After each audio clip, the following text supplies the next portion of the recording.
Olá, tudo bem? Meu nome é Álvaro, eu sou professor do curso de Enfermagem e de Farmácia da Faculdade Unifacip. Bom, estamos aqui na disciplina de Patologia Geral. Hoje vamos falar sobre um tema muito importante que tem a ver com os processos de reparo, regeneração e cicatrização. Só lembrando, né, que a gente continua estudando e em conjunto com a FACIP, juntos vamos superar qualquer dificuldade, tá? Você é a Unifacip.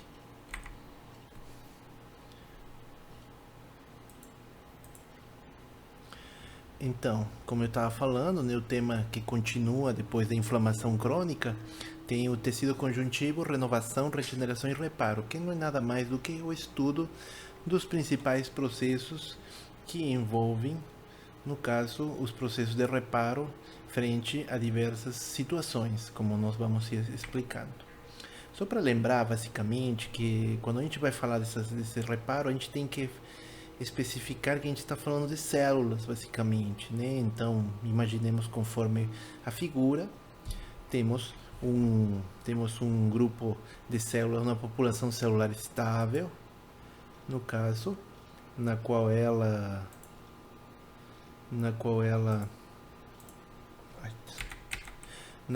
apresenta, né, diferentes tipos de respostas frente a estímulos, como você pode observar, né? Pode ser ela basicamente estar voltada,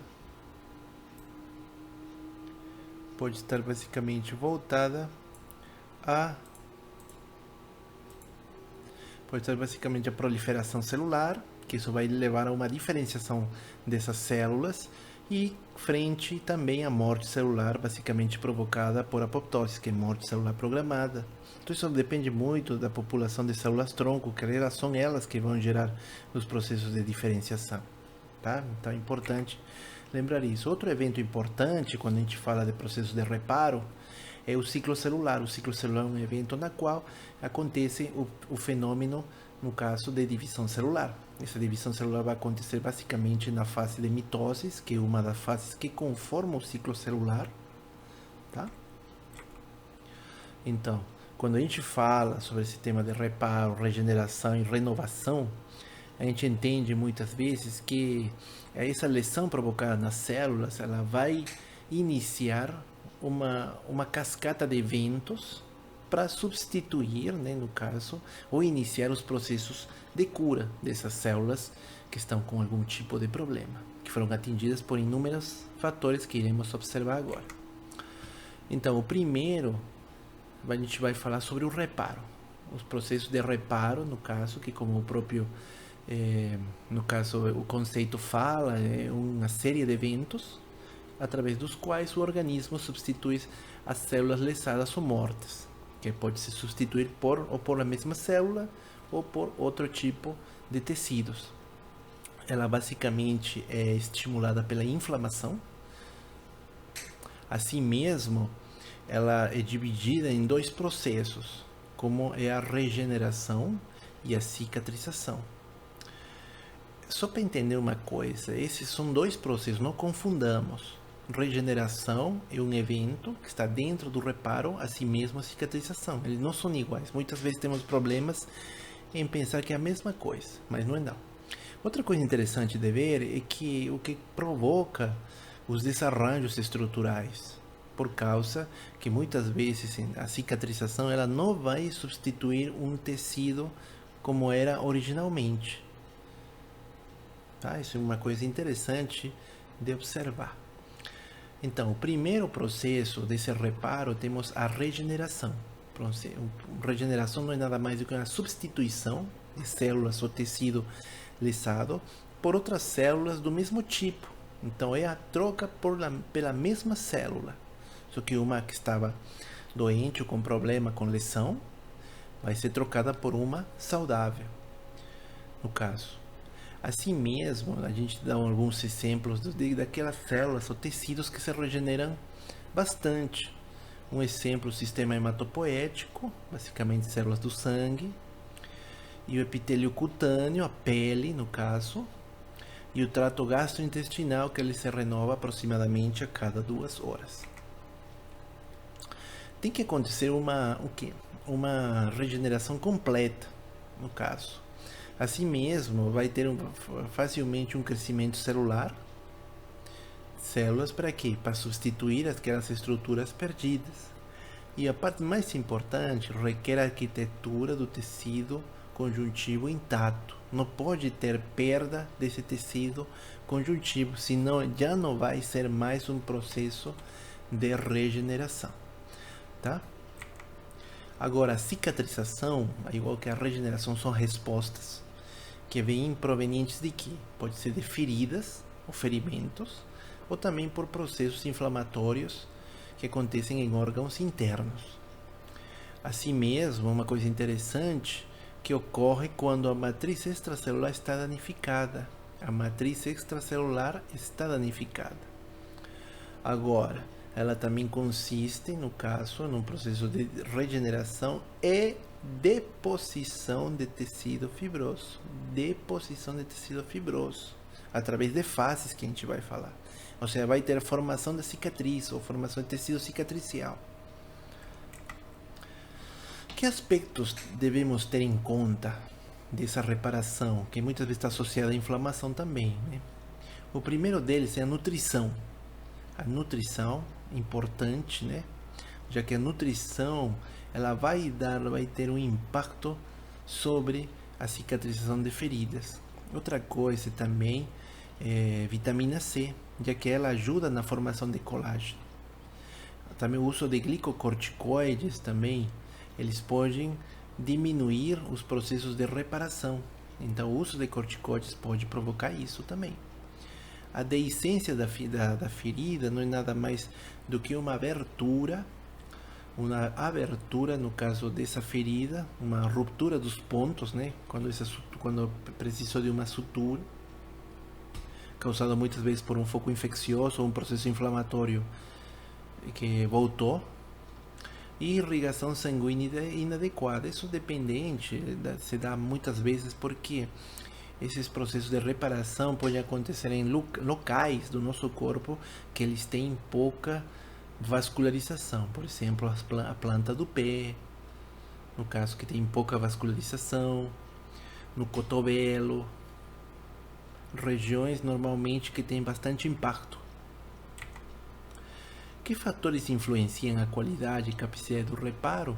A capacidade regenerativa das células. Isso é muito importante, já que temos vários tipos de células no corpo e nem todas as células têm capacidade regenerativa 100%. E isso vai ser classificado de acordo com o quê? Com essa atividade proliferativa. Então vamos ter tecidos láveis, tecidos quiescentes e tecidos permanentes. Os tecidos láveis são aqueles que têm constante divisão celular, como a medula óssea, que é produtora de células, tecidos hematopoéticos, no caso, e epitélios também. Eles são células que estão em constante proliferação. Então a qualidade e capacidade do reparo é bem maior se você compara com tecidos quiescentes, que eles também são estáveis. Eles produzem também, no caso de divisão contínua, só que em nível menor. Em nível menor se comparados com os tecidos láveis. Quem são? Geralmente as células parenquimatosas.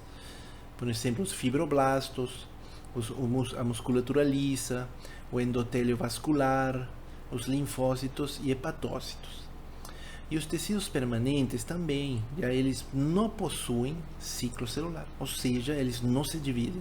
Se acontecesse uma morte celular, essas células não voltam a se regenerar nunca mais. No caso, são as células do miocárdio, os cardiomiócitos e os neurônios do cérebro. Para acontecer esses processos, no caso, todas as nossas células, elas seguem um processo de homeostasia normal, que é um equilíbrio, né? No caso, que se dá entre a proliferação e a apoptose celular, que é um tipo de morte celular. Mas se acontecer uma lesão, o que vai acontecer? Se acontecer uma lesão dessa célula, pode acontecer dois processos de reparo. Um é a regeneração, que nós falamos, e outra é a cicatrização. Na regeneração vai ter o quê? Vai atingir tecidos renovados, tecidos renovados, por exemplo, epiderme, são aqueles que são tecidos láveis, que têm um maior ciclo de proliferação maior, né? Então a regeneração vai ser completa. Se for tecidos estáveis, ou no exemplo quiescentes, já vai ser menor o processo de regeneração, né, no caso, como é, por exemplo, no fígado e no rim. Já se o tipo de lesão provocou uma cicatrização, outro processo, aí vai se derivar dependendo se ela for uma ferida provocada por um traumatismo, né?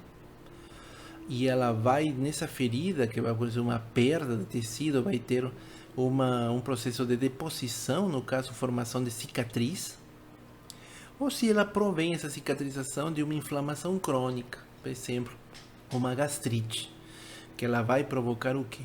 A formação de fibrose. Mas o que depende esse processo também de reparo? Também das células tronco. Sabemos que as células tronco, elas são células que têm propriedades de autorrenovação e sua capacidade de gerar novas linagens celulares. Ela pode ser classificada em embrionárias pluripotentes e adultas somáticas. As embrionárias pluripotentes são aquelas que têm a capacidade de gerar qualquer tipo de célula. Por enquanto, as células somáticas adultas, elas têm uma capacidade de proliferação de células ou de diferenciação um pouco restrita, no caso. Observando no gráfico, podemos observar, né, a célula do paciente, no caso que ela pode gerar, né, um embrião. Aí vamos encontrar, no caso, o blastocisto, que ele vai gerar as camadas germinativas, e dentro dessas camadas germinativas vamos ter as células embrionárias, as células tronco-embrionárias, que geram diferentes linagens celulares, qualquer que for. Assim mesmo, conjunto às células tronco, vamos ter os fatores de crescimento de importância nos processos de reparo. Como ela fala, né, promove um aumento da proliferação das células, intensificam essa proliferação dessas células. Assim mesmo, ajudam nos processos de angiogênese celular, lembrando que a angiogênese é a formação de novos vasos. E esses fatores de crescimento, eles têm receptores na superfície das células que estimulam genes para determinadas funções. Por exemplo, aí para acontecer no caso, esse estímulo, no caso, esses receptores, eles precisam de um tipo específico de um mecanismo de sinalização. Nós vamos apresentar 3 mecanismos de sinalização, no caso, que eu vou mostrar conforme a figura. Você pode observar, tem a sinalização autócrina, que quando ela vai administrar fatores de crescimento para ela mesma, né? No caso, você pode observar para ela mesma, um exemplo, quando a hipertrofia de uma célula do miocárdio, então ela vai começar a hipertrofiar, então ela mesma vai se estimular para aumentar seu metabolismo e crescer o tamanho celular dela.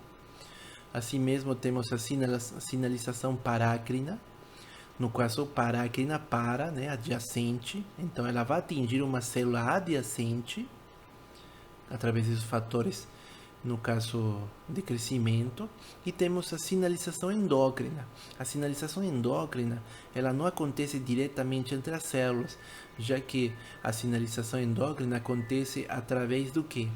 Da corrente sanguínea. Então, imaginemos, os hormônios são secretados através da corrente sanguínea para chegar a outras células distantes. Imaginemos um caso interessante da hipófise, ou também chamada glândula pituitária, que ela produz o hormônio TSH. Ela vai verter esse hormônio TSH através da corrente sanguínea para ela chegar aonde? A tireoide, a glândula da tireoide. E assim a tireoide começar a produzir o hormônio T4, que posteriormente se transformará em hormônio T3. Outro fator importante, já tínhamos falado então, células tronco, fatores de crescimento, e tem a matriz extracelular. A matriz extracelular é uma rede formada por várias moléculas, que na maioria são proteínas, algumas glicoproteínas, que elas dão suporte às células em um tecido. Ou seja, elas é tudo que está ao redor das células em um tecido. As funções que ela tem, basicamente, são sequestro de águas e sais minerais, que elas muitas vezes se encontram no interstício ou na membrana basal entre as células. Elas fornecem um chão para que as células se fixem e também estoca fatores de crescimento que podem ser necessários posteriormente para o reparo. Ela se divide em matriz intersticial, o interstício, e a membrana basal. Podemos observar aqui na figura as células do epitélio. Temos a lâmina basal, membrana basal, no caso. Depois temos todo o conjunto de componentes da matriz extracelular, por isso chama MEC, matriz extracelular. Tá? Dentro delas vamos ter os proteoglicanos, os 4 tipos de colágenos, elastina, ácido hialurônico, laminina, fibroblastos presentes, como mostramos nesse slide. As fases da cicatrização, elas compreendem a seguinte ordem. O primeiro sempre vai ser a realização da angiogênese, que é a formação de novos vasos sanguíneos. A segunda fase é a migração e proliferação de fibroblastos. O terceiro momento é a deposição da matriz extracelular, basicamente colágeno e os outros componentes da matriz extracelular. Depois, uma vez que já está tudo quase completo, começa a ter o que? O remodelamento, maturação e organização do tecido fibroso, no caso. Então, o colágeno depois ele vai virar tecido fibroso, gente. Então, essa angiogênese nessa figura, podemos exemplificá-la, né, por um vaso, no caso, que ela tem um brotamento capilar, na qual ele, por angiogênese, ele vai se dividir,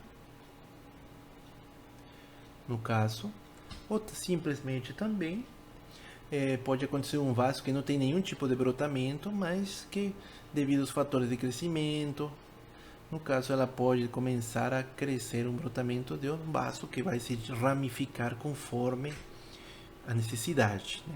Coloquei angiogênese ou vasculogênese, porque vasculogênese é a angiogênese no período embrionário, tá? Os tipos de cicatrização vão depender, porque vamos ter de primeira intenção e de segunda intenção. Os de primeira intenção são os mais simples, ocorrem nas incisões cirúrgicas durante um processo cirúrgico invasivo. Ela é bem orientada, ela não é como na segunda intenção, que ela é desordenada, no caso, né? E tem o mínimo de fibrose existente, ela quase não apresenta fibroses dentro dessa cicatrização de primeira intenção. Vamos ter um exemplo nas cicatrizes que ficam por causa de uma cirurgia cesariana. Agora, de acordo por segunda, uma cicatrização por segunda intenção, ela envolve grandes espaços. Ela é totalmente desordenada, por exemplo, úlceras, pode ser úlcera gástrica, úlcera péptica ou duodenal, lacerações extensas da pele e músculos, pode ser um tiro, uma mordida, uma facada, e abscessos provocados por bactérias, abscessos provocados por parasitas, no caso. Tem uma quantidade maior de tecido de granulação e tem contração da ferida, causada pela perda de tecido. Neste quadro, observamos algumas das características da cicatrização por primeira e segunda intenção. Observemos que no tipo de contaminação, referente à característica de contaminação, as de primeira intenção, elas não são contaminadas, já que normalmente elas são por processos cirúrgicos. Já de segunda intenção são contaminadas, ou não também, dependendo do caso.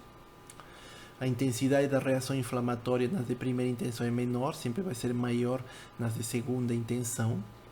O tempo de resolução, isso quer dizer, da evolução, da melhora do quadro, vai ser menor na de primeira intenção comparado com a de segunda intenção. Nesta figura, só exemplificamos como é o processo de cicatrização por primeira intenção dentro das 24 horas. Né? No caso aqui, a primeira intenção, tá? Mas é uma cicatrização bem orientada, né? Se você compara nas 24 horas de uma cicatrização de segunda intenção, um grande espaço, né? Então requer uma maior contribuição de todos os fatores necessários para a cicatrização que falamos, né? Células tronco, no caso, fatores de crescimento. Dentro dos 3 a 7 dias, totalmente já na cicatrização por primeira intenção, teve uma restituição, basicamente, né? Pouca angiogênese observada.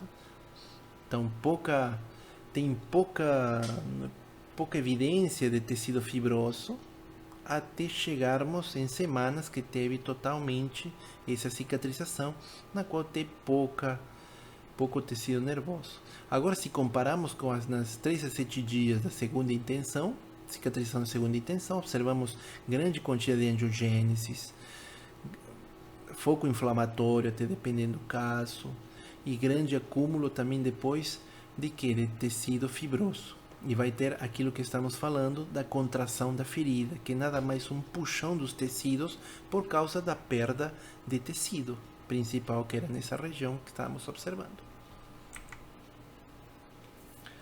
O tecido de granulação, tecido conjuntivo formado, novamente formado e ricamente vascularizado. Ele apresenta uma coloração rósea e aspecto granuloso, né, que podemos observar em qualquer ferida, no caso. Como observamos nas figuras presentes. Aqui, tecido de granulação, é um novo tecido conjuntivo no caso.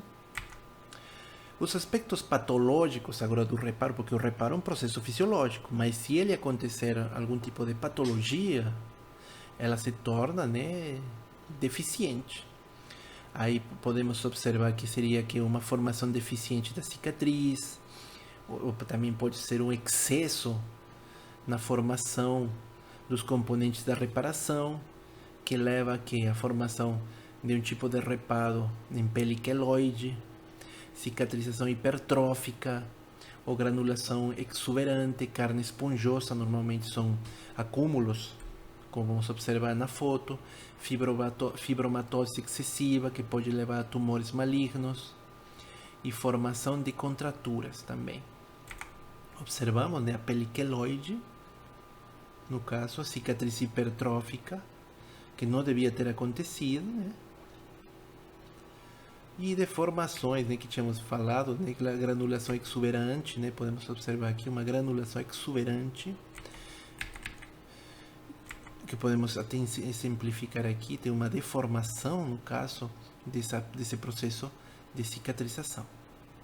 Então, gente, seria isso nossa aula. A gente vai novamente a comentar disso na próxima semana.